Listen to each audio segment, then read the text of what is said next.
오늘은 여호수아서 22번째 시간으로요. 못한 것과 안 한 것은 다르다라는 제목으로 말씀을 전하려고 합니다. 이스라엘 각 지파의 영토 분배가 시작되었고요. 유다 지파가 가장 먼저 영토 분할을 받게 되었습니다. 유다 지파는 무엇을 해도 가장 먼저 해요. 행군을 걸어도 가장 먼저 걷기 시작하고요. 땅을 분배받아도 가장 먼저 분배받게 되어집니다. 아마 구약의 성도들에게 있어서 왜 유다 지파가 가장 앞에 설까라고 하는 건 그들에겐 참 궁금한 이야기였을 것 같아요. 풀리지 않는 그런 질문이었겠죠. 그런데 신약의 성도인 우리는 알고 있지 않습니까? 예수 그리스도께서 어느 지파를 통해서 오셨어요? 유다 지파를 통해 오셨기 때문에 이 영적인 신비 안에서 유다 지파는 늘 맨 앞에 서서 하나님의 어찌보면 이끄심의 상징을 처음으로 걸어가는 지파가 유다 지파였죠. 이제 그 뒤로는 이제 실제 힘을 가진 지파들이 앞장서서 나오기 시작할 텐데, 사람들에게 유다 지파는 퀘션 마크였지만 이 에브라임 지파는요, 그들에게 느낌표였다라고 말할 수 있어요. 에브라임 지파? 당연하지, 우리의 리더지라고 말할 수 있는 그런 지파. 여호수아서 16장 4절 말씀을 한번 같이 볼게요. 이렇게 써 있죠. 같이 읽어봅시다. 시작. 요셉의 자손 므낫세와 에브라임이 그들의 기업을 받았더라. 아멘. 야곱의 12아들이 12지파가 되어지는데요. 특별히 요셉이라고 하는 아들은 두 지파로 그의 강성한 힘이 나누어지게 됩니다. 므낫세 지파와 에브라임 지파라고 하는 요셉의 자손 안에 두 지파가 만들어지게 된 거예요. 네, 왜 이렇게 되었는가 하는 건 우리가 잘 알듯이 야곱의 스토리 안에서 형들이 요셉을 어찌보면 팔았죠. 애굽의 종으로 팔았는데 애굽의 총리 대신이 되는 엄청난 일이 벌어지게 됩니다. 그때 온 지역을 휩쓸었던 7년의 엄청난 흉년, 죽음이 앞에 있을 것 같은 그런 큰 인생의 위기 가운데 이 요셉을 통해서 수많은 나라들과 특별히 야곱의 가족들도 생명을 얻게 되어지죠. 요셉 앞에 엎드러져 있는 형들을 한번 쫙 생각해 보세요. 더 이상 장자니 내가 제일 똑똑하니 내가 정말 가장 건강한 이런 거 다 소용없어요. 그들을 살려준 절대적인 은혜가 요셉을 통해서 그 가족에게 부어졌기에 요셉의 지파의 지위는 굳건하다라고 말할 수 있어요. 근데 특별히 요셉의 지파에서 므낫세와 에브라임이라고 하는 장자와 차자가 있었는데, 이 둘이 이 강성한 요셉 지파의 그런 실제적인 모습이 되어지죠. 그런데 원래는 장자가 므낫세요, 차자가 에브라임인데 오늘 성경은요, 에브라임이 먼저 나오고 그 뒤에 므낫세의 땅의 지경들이 나오게 되어집니다. 이유가 무엇일까요? 우리가 잘 아는 창세기 48장의 스토리를 배경으로 하고 있습니다. 우리 17절부터 19절까지를 한번 쭉 같이 읽어볼게요. 시작.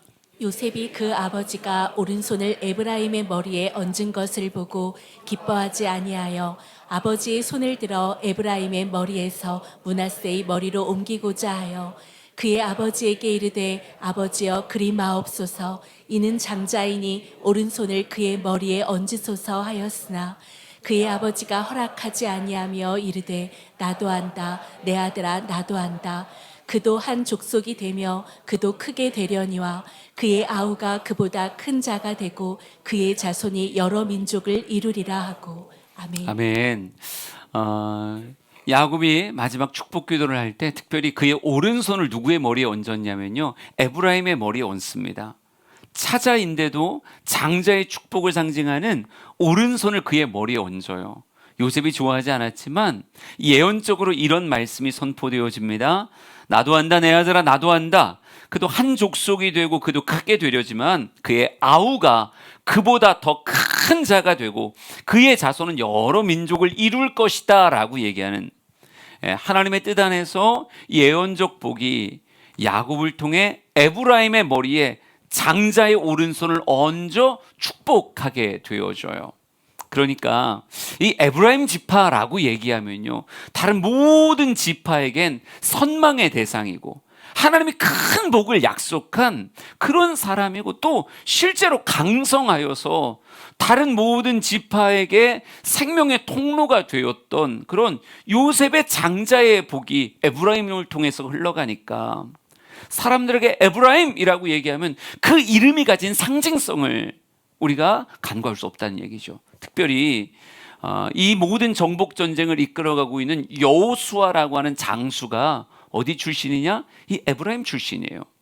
에브라임 지파에 여호수아가 있고 이제 땅을 기업으로 분할받는다라고 이야기했을 때, 여러분, 이제 유다 지파 지나가고 에브라임 지파가 딱 섰을 때 모든 지파들의 시선은 에브라임을 향해 있었을 거란 말이죠.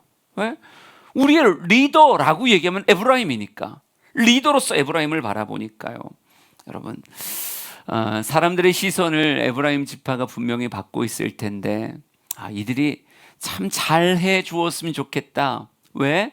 정복지가 있고 미정복지가 있잖아요. 모든 땅을 다 정복해서 나누어 준 것이 아니라 정말 큰 거점들을 정복하고 나서 이제는 각 지파가 너희들에게 약속한 땅을 정복해라, 미정복지는 정복해라 라고 하는 말 안에서 지경을 분할받고 있는 거니까요. 먼저 받게 되는 에브라임이 좋은 본이 되었으면 좋겠다는 마음이 제 안에 있었어요. 여러분, 우리가 공인이라는 표현을 쓰잖아요. 뭐 공적인 일에 종사하는 사람, 뭐 사전적인 의미는 그럴 텐데 꼭 어떤 뭐 공무원들이나 뭐 정치가들이나 이런 사람들만이 이제는 공인이 아닌 것 같아요. 어떤 유명세를 가지고 사람들의 시선에 서 있는 사람은 다 공인이라고 하는 그런 이름을 가지고 있는 것이 아닐까?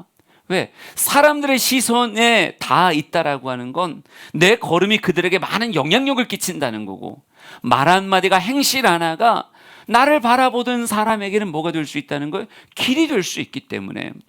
우리 노블레스 오블리주라고 하는 말도 있죠. 프랑스어인데 귀족이 지니는 의무, 귀족은 의무를 갖는다라고 하는 말의 뜻이 될 수 있어요.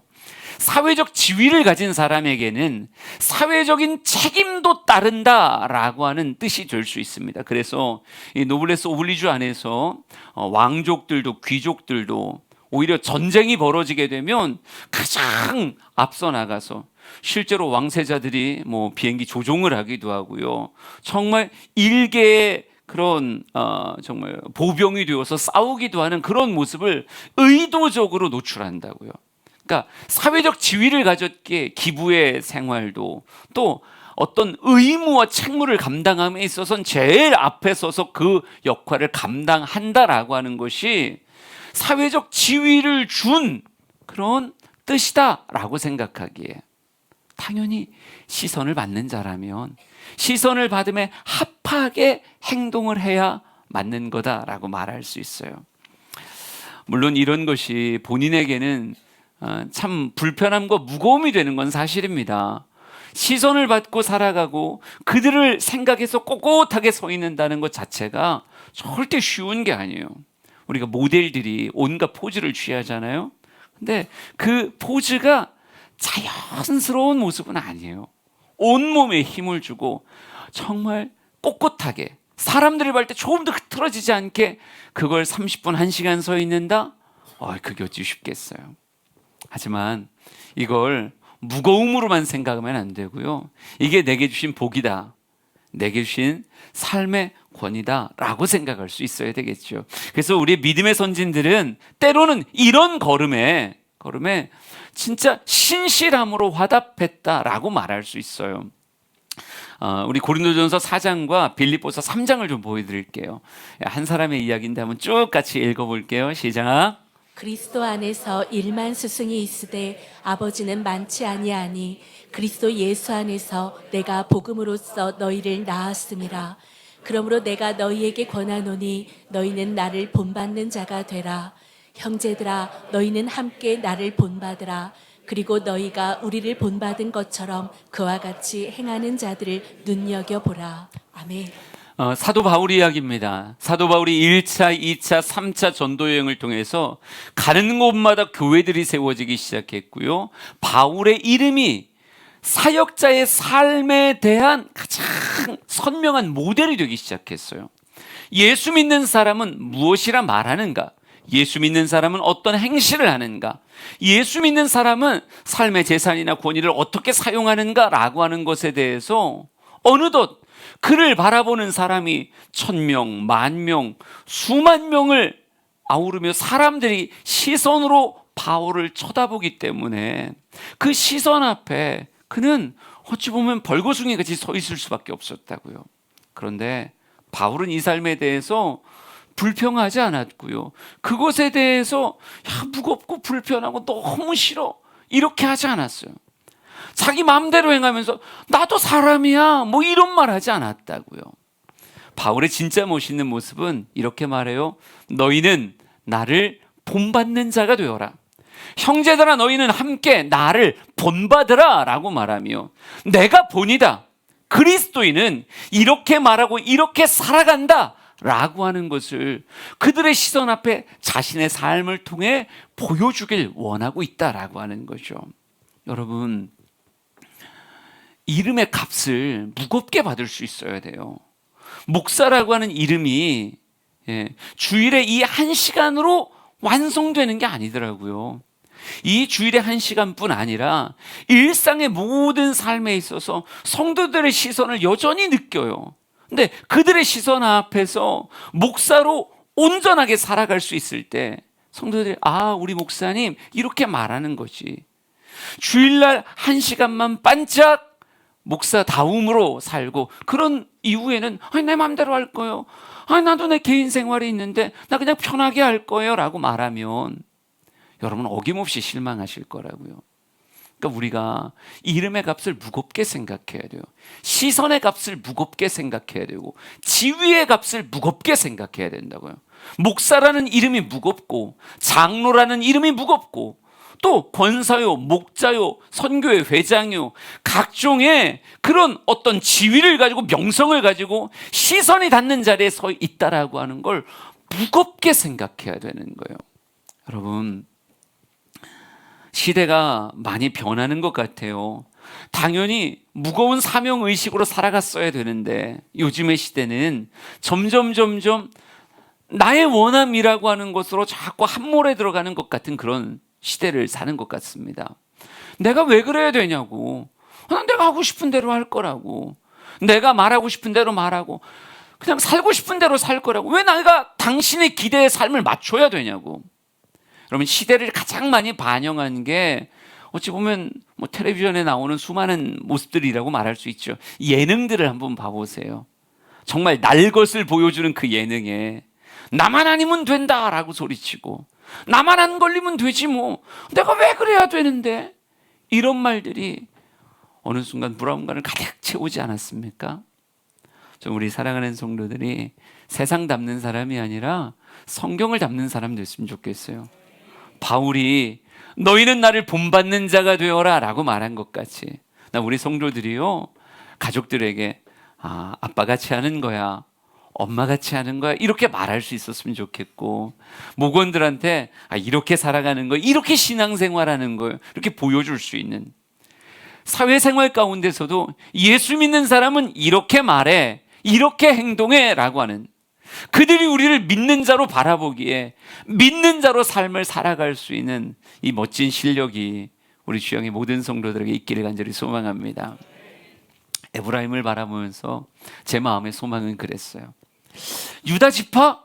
왜 쟤들이 맨 앞에 서는 거지? 풀 수 없는 비밀이었지만 예수님 오셔야 풀리는 거니까. 그러나 에브라임이라고 말하면 그들에겐 궁금증이 아니라 에브라임? 당연히 이게 실제적 장자의 모습이지. 에브라임은 우리가 다 바라봐야 될 사람들 아니야?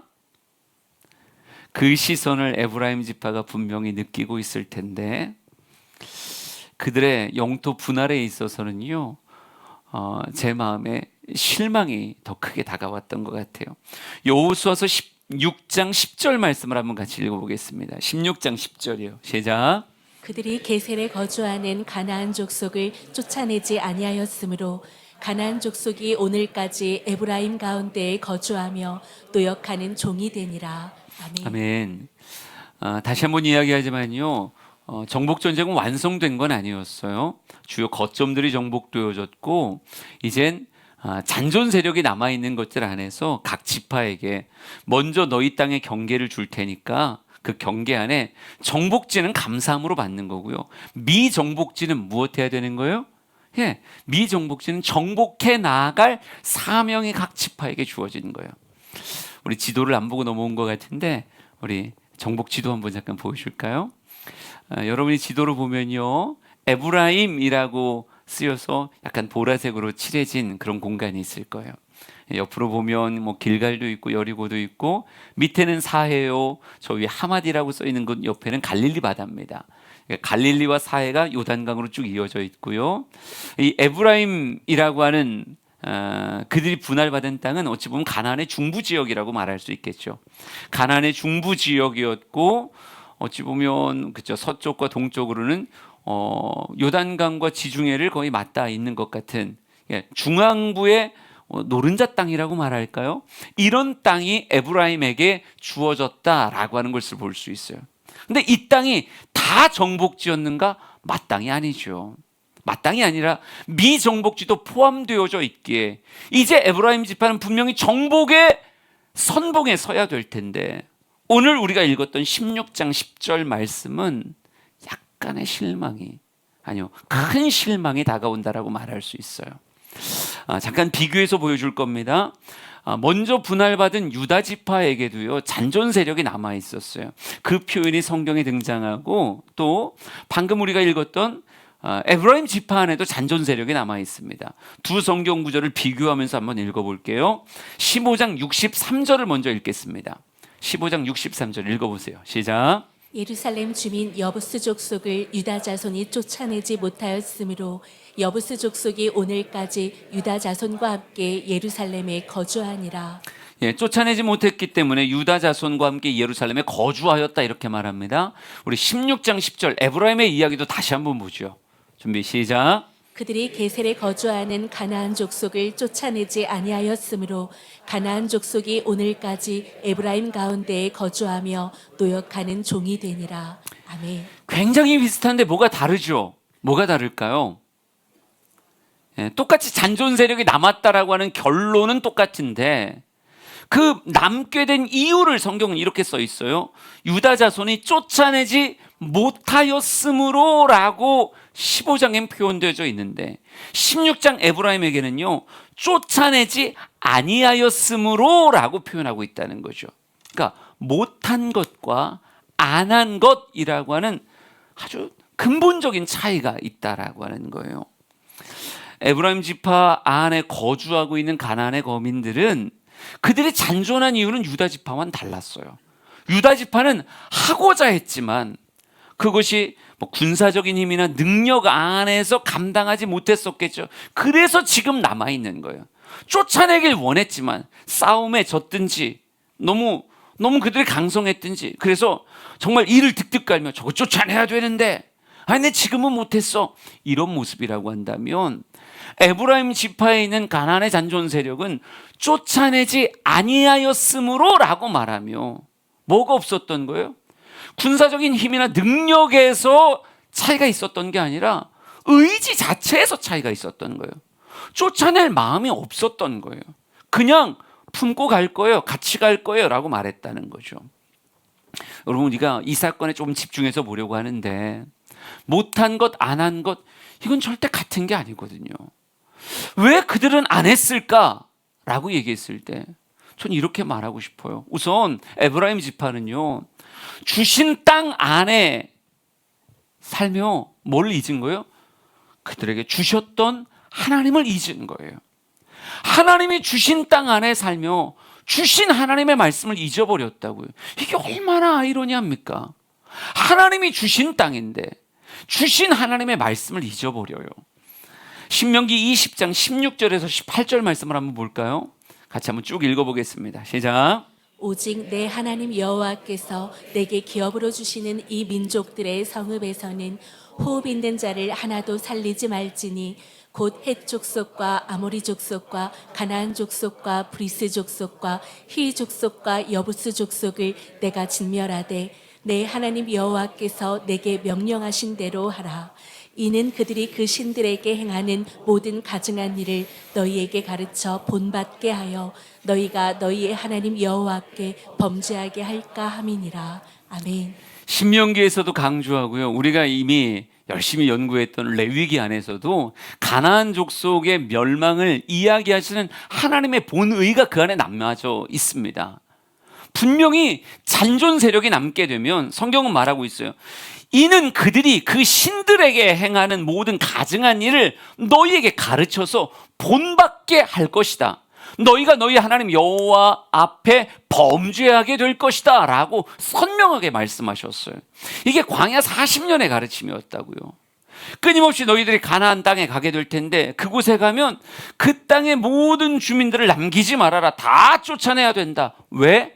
분명히 그들과 함께 거하면 너희들이 그들에게 영향받아 본받는 일이 벌어지게 될 것이고 그 가증한 일은 그들이 심판받았던 너희들이 하나님 앞에 심판받는 이유가 될 것이다 라고 하는 말씀을 광야 40년 내내 들었다고요. 근데 지금 에브라임은 주신 땅에 서고 나니 주신 하나님의 말씀을 잊은 걸까요? 무시한 걸까요? 몰라서 못했습니다. 이 말이 진짜 가능할까요? 아니요. 몰라서 못한 게 아니라 아는데 안 한 거죠. 아는데 무시한 거죠. 여러분, 신앙생활의 삶은요, 몰라서 못하는 그런 삶이 아니더라고요.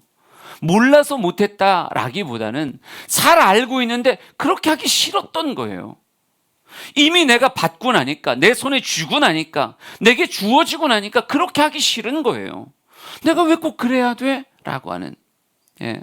우리의 신앙생활 안에서 예배를 구별합시다. 예배 구별 당연한 겁니다. 여러분, 이것에 대해서 아니 왜 꼭 주일에 예배를 드려야 돼요? 이렇게 묻는 사람이 이 가운데 있을까요? 하나님이 내게 모든 것을 허락하셨습니다. 감사함으로 기쁘게 11조의 구별의 삶을 살아야 됩니다. 물질 안에도 구별이 있어야 됩니다. 라고 이야기할 때 아니 왜 그래야 돼요? 말도 안 되잖아요. 내가 번 건데요. 초신자들 가운데 한두 사람이 이렇게 말할 수 있을지 모르겠지만 교회 생활이 익숙한 이미 한 3, 40년 신앙생활인 우리에겐 전혀 어색하고 낯선 이야기가 아니에요. 모르는 이야기가 아니라고요. 그런데 여러분 주신 것 안에 자꾸 우리의 마음이 요동치는 거예요. 꼭 그래야 돼? 안 하면 안 될까?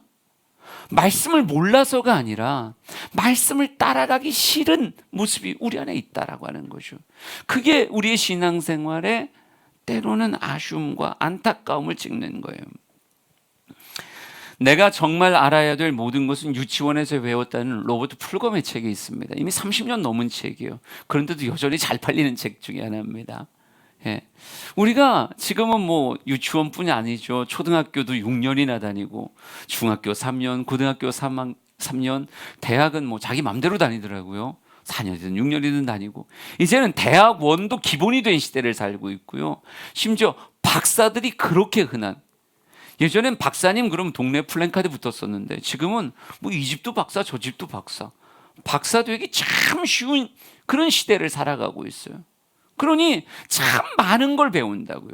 근데 정말 사람됨 바른 인생으로 살아가는 길이 박사의 끝에 있을까요?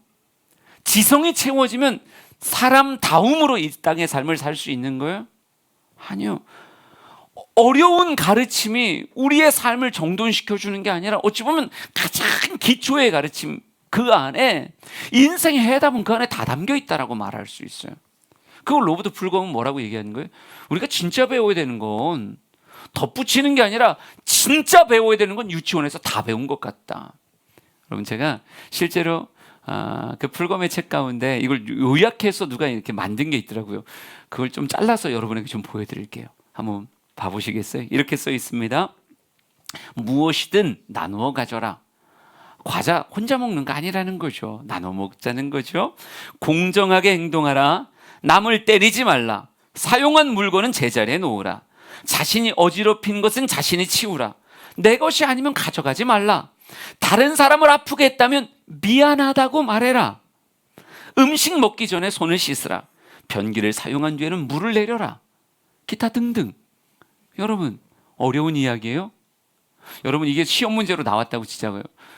변기를 사용한 뒤에는 1번 모아둔다, 2번 물을 내린다. 정답은 2번이에요. 그 어려운 걸 어떻게 하셨어요? 그럼 다시 이렇게 물어봅시다. 다른 사람을 아프게 했다면 어떻게 해야 될까요? 1번 미안하다고 말한다, 2번 더 때려준다. 정답은 무조건 1번인데 이 가운데도 2번으로 사는 사람 있지 않아요? 미안하다고 절대 말하지 않는 사람. 자신이 어지러운 것은 자신이 치운다 이렇게 써 있어요. 내가 어질러 놓고 엄마 왜 안 치워줘? 이렇게 말하는 사람 이 가운데 혹시 없나요? 예. 사용한 물건은 제자리에 놓으라. 무엇이든 나누어서 가지려고 해라. 예. 내 것이 아니면 가져가지 말라. 뭐 이런 수많은 이야기들이 절대 어려운 이야기가 아니에요. 잘 알고 있는 이야기인데 에브라임 지파같이 무엇하는 거예요? 알면서도 안 하려고 하는 못된 마음이 우리 안에 도사리고 있다는 거죠. 여러분, 무엇과 싸워야 되는 거예요? 나 자신과 싸워야 된다니까요. 내 안에 있는 이 묘한 마음, 이 묘한 마음, 말씀을 알지만 아는 대로 가길 원하지 않는, 왜 그렇게 되었을까? 우리 다시 한번 본문을 읽어볼게요. 16장 10절입니다. 잘 읽어보시면서 이들이 왜 쫓아내지 않았는가 이유를 찾아보세요. 우선 먼저 읽어봅시다. 시작.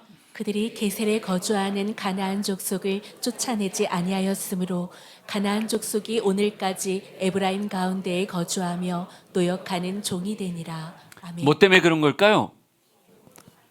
그렇죠. 노역을 시키고 싶었던 거예요. 왜 다 죽이고 쫓아내냐? 그냥 종으로 삼으면, 오늘날도 3D 업종에는 사람 구하기가 그렇게 어렵대요.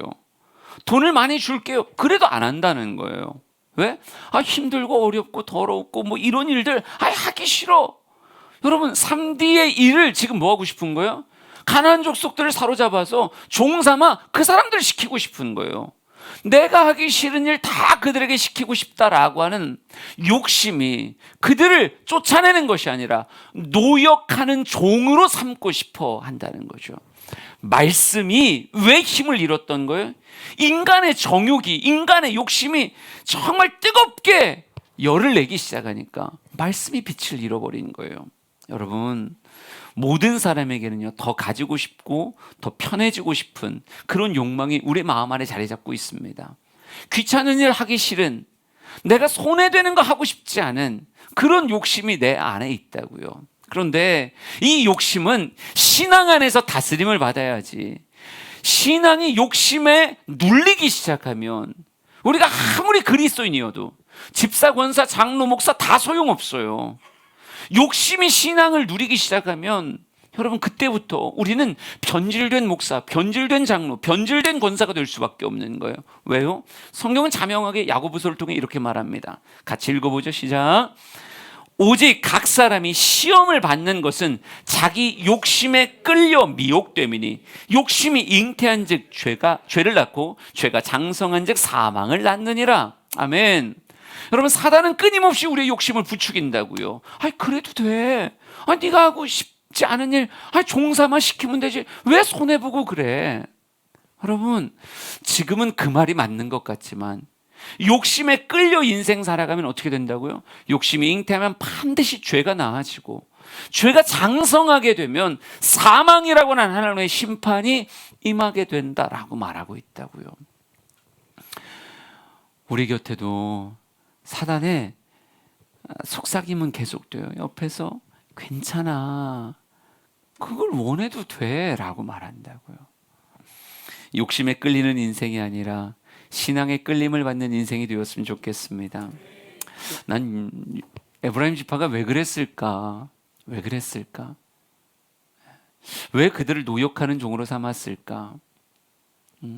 물론 욕심도 있지만요, 이 욕심을 부릴 수 있게 만들었던 또 하나의 내적인 이유가 있다고 생각해요. 아마 이런 거 아닐까요? 유다 지파 안에서도 잔존 세력이 남았어요. 자기보다 먼저 한 유다 지파 안에. 물론 쫓아내지 못한 거지만 결론적으로 보면 남았잖아요. 에브라임 지파가 그런 생각하지 않았을까요? 우리가 잔존 세력을 남기는 것에 대해서 유다 지파랑 비슷한 모습으로 사람들이 바라봐 주지 않을까?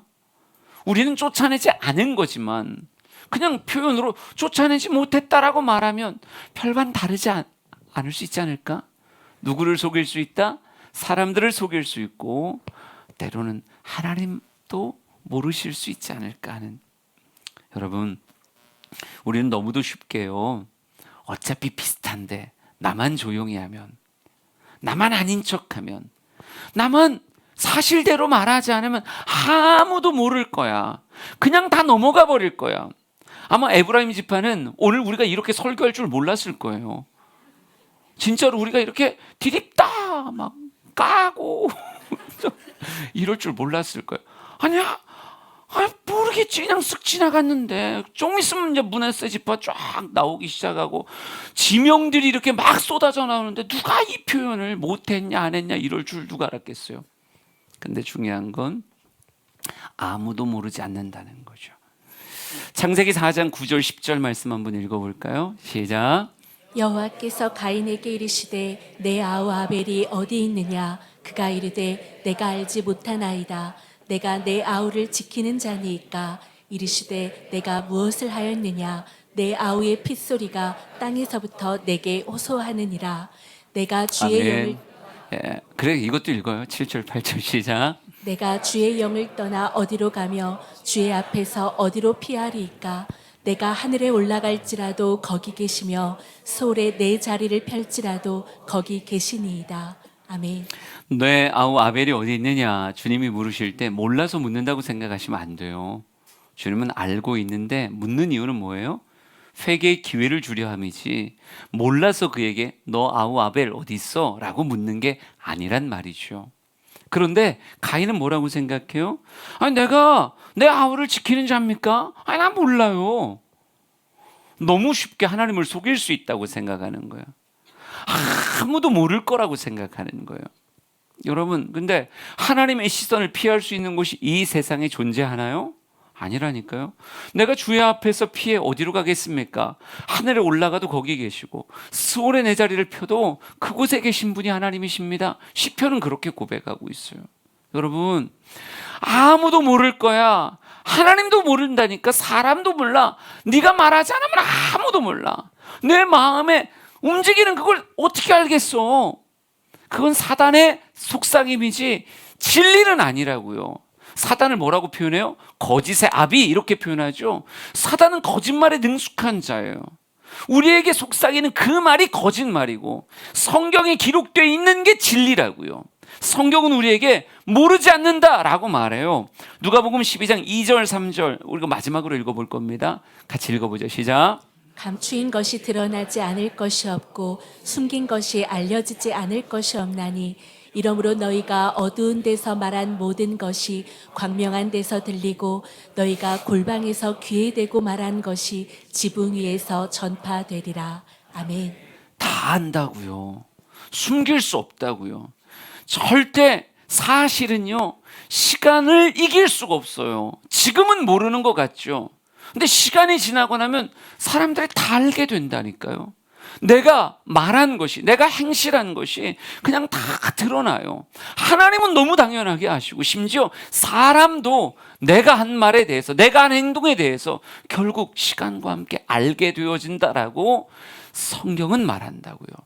사단은 우리에게 모를 거야. 네가 말하는데 누가 알아? 아무도 모를 수 있다니까. 이건 사단의 이야기고 하나님은 다 드러난다. 이게 하나님의 말씀이에요. 뭐가 맞는 이야기예요? 성경이 진리고 사단의 말이 거짓말입니다. 여러분, 쓸데없이 용감하지 말자고요. 난 우리 사랑하는 성도들이 삶에 대해서 떳떳했으면 좋겠어요. 난 바울의 모습이 너무 멋있더라고요. 너희는 나를 본받는 자가 되라. 이렇게 걷는 거야. 이렇게 말하는 거야. 이렇게 사역하는 거야. 시선을 느끼는 그 시선을 그냥 부담으로 여기는 것이 아니라 나에게 주신 거룩한 특권이요, 내 걸음이 그들의 따라올 길이 되어지는 그런 삶의 복을 내가 받았어라고 말하며, 시선 앞에 더 꼿꼿하게 머리부터 발끝까지 힘을 꽉 주며 절대 흐트러지지 않는 모델 같은 삶, 우리 주영의 성도들에게 요구한다면, 여러분, 제가 욕심이 과한 걸까요? 저도 평생 꼿꼿하게 살았으면 좋겠고요, 우리 사랑하는 성도들도 있는 자리에서 그리스도인 다음에 꼿꼿함으로 인생 살았으면 좋겠습니다.